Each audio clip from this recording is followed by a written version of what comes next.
Something extraordinary just happened in Calgary. It's sending shockwaves through Canada's political landscape. And you need to hear this because it connects directly to a brewing crisis that could reshape Alberta's environmental future forever. Hundreds of protesters flooded the streets around Calgary City Hall just as G7 dignitaries arrived. But this wasn't your typical demonstration. This was a powder keg of frustration exploding at the perfect moment when the world's most powerful leaders were gathering just hours away in Kananaskis. The timing couldn't be more explosive. And what happened next reveals a deep fracture in Canadian politics that goes far beyond what mainstream media is telling you. Before we dive into this political earthquake, make sure you hit that subscribe button and smash the like button because we're about to expose connections and analysis you won't find anywhere else. Drop a comment below and tell me what you think about what's really happening in Alberta right now, because your voice matters in this conversation. What makes this protest absolutely fascinating is the perfect storm of controversy that brought these people to the streets. Just days before the G7 summit, Premier Danielle Smith faced a raucous, angry town hall where she defended the province's approach to coal developments, frequently citing a lawsuit by 5 coal companies that say they're owed $15 billion by the province. Think about that number for a second, $15 billion. That's not pocket change. That's a figure that could bankrupt provincial budgets, and explains exactly why. Smith is playing such a dangerous political game right now. Smith has been crystal clear about her reasoning, telling reporters that the province had taxpayers in mind when it decided to lift the ban on new coal exploration and development on the eastern slopes of the Rocky Mountains. But here's where this gets really interesting. The protesters aren't buying this narrative for a second, and they're not wrong to be suspicious. The timing of lifting this moratorium, combined with the G7 summit focusing on climate commitments, creates an almost surreal political contradiction that's impossible to ignore.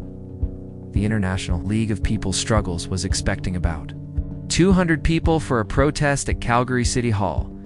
But what actually happened exceeded those expectations in ways that revealed the depth of public anger brewing in Alberta.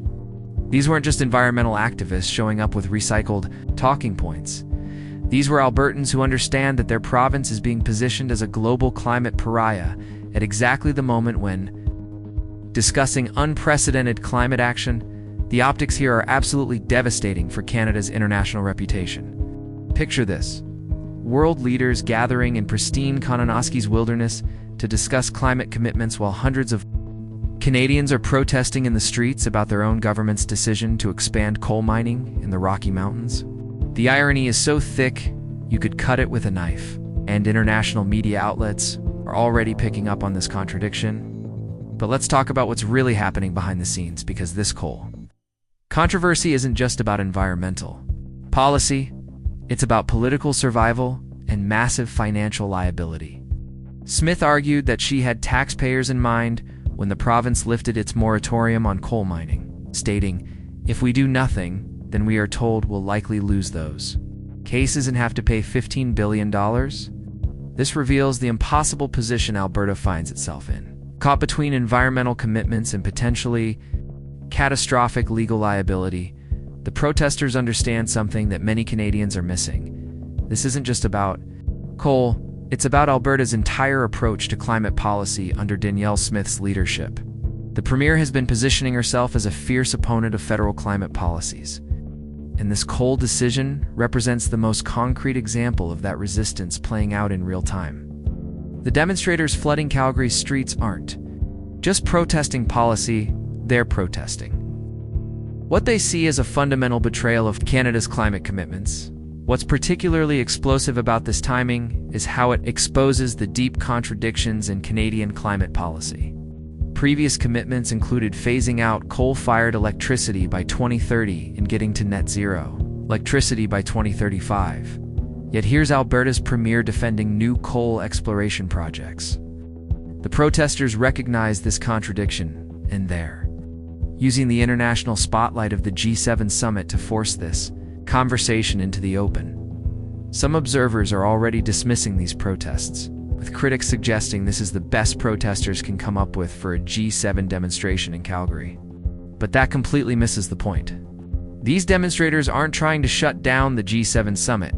They're trying to expose the hypocrisy of discussing climate action while Alberta simultaneously expands fossil fuel extraction in some of Canada's most pristine wilderness areas.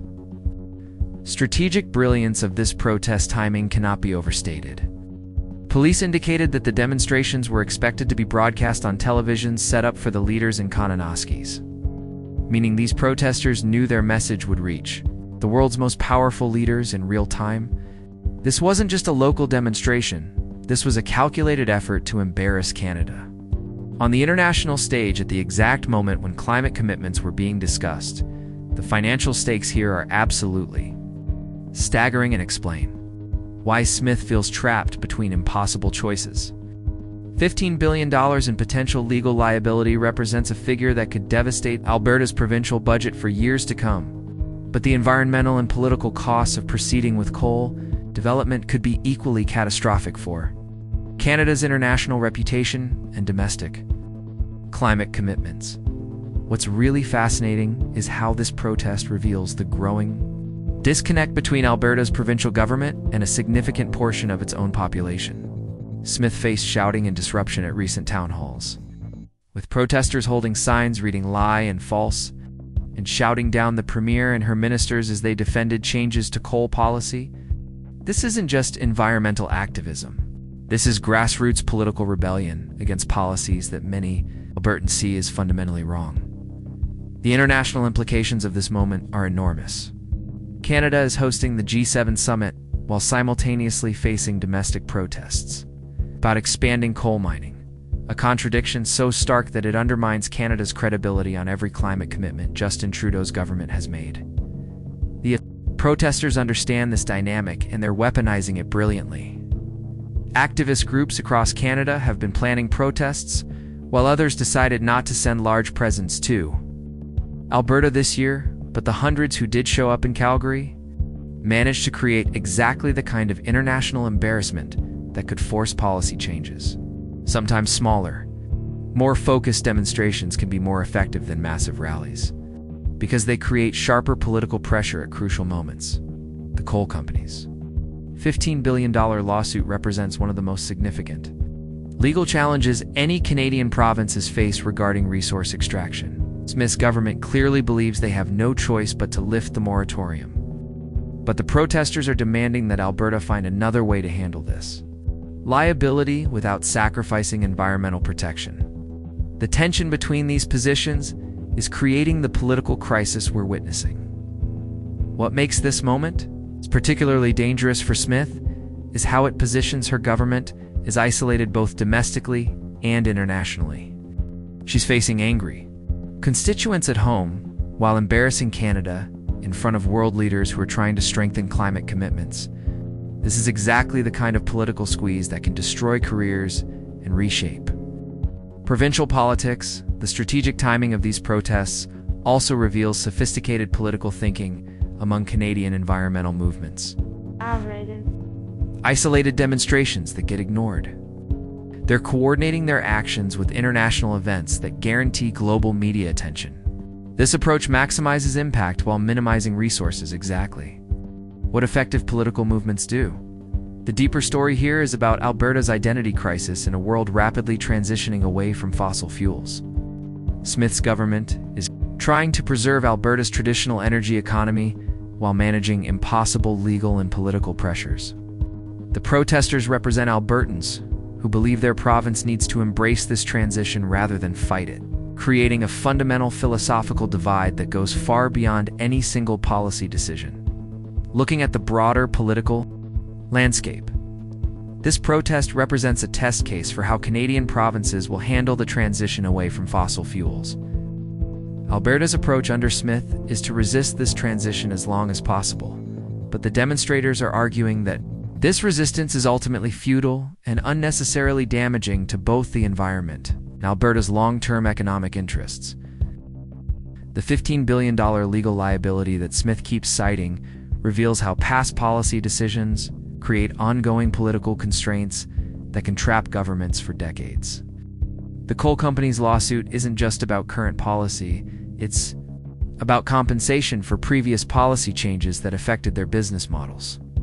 This dynamic shows how environmental and economic policies interact in complex ways that create lasting political consequences. What's particularly striking about this protest is how it combines local Alberta concerns with global climate politics.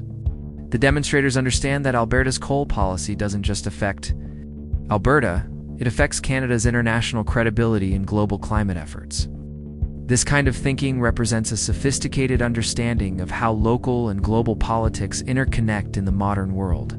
The international media coverage of these protests is already creating exactly the kind of diplomatic embarrassment that could force policy changes. When Canada hosts international summits while facing domestic protests about environmental policies, it undermines the host country's moral authority and creates diplomatic complications that extend far beyond the immediate policy issues. The bottom line is that this protest represents a pivotal moment in Canadian climate politics. The combination of international scrutiny, massive legal liability, and grassroots political pressure is creating a perfect storm that could reshape Alberta's approach to environmental policy. Smith's government is discovering that resistance to climate action comes with enormous political and financial costs that may ultimately prove unsustainable. The protesters flooding Calgary's streets understand something crucial, that many politicians are missing. Climate policy is no longer just about environmental protection. It's about economic competitiveness, international credibility, and political survival. The countries and provinces that adapt quickly to this new reality will thrive, while those that resist will face exactly the kind of political crisis we're witnessing in Alberta right now. This moment will be remembered as either the beginning of Alberta's transition towards sustainable energy policies or the moment when political resistance to climate action reached its peak before inevitable collapse. The protesters have chosen their moment perfectly. Now it's up to Smith's government to decide whether they'll listen to their own constituents or continue down a path that's becoming increasingly unsustainable, both politically and economically.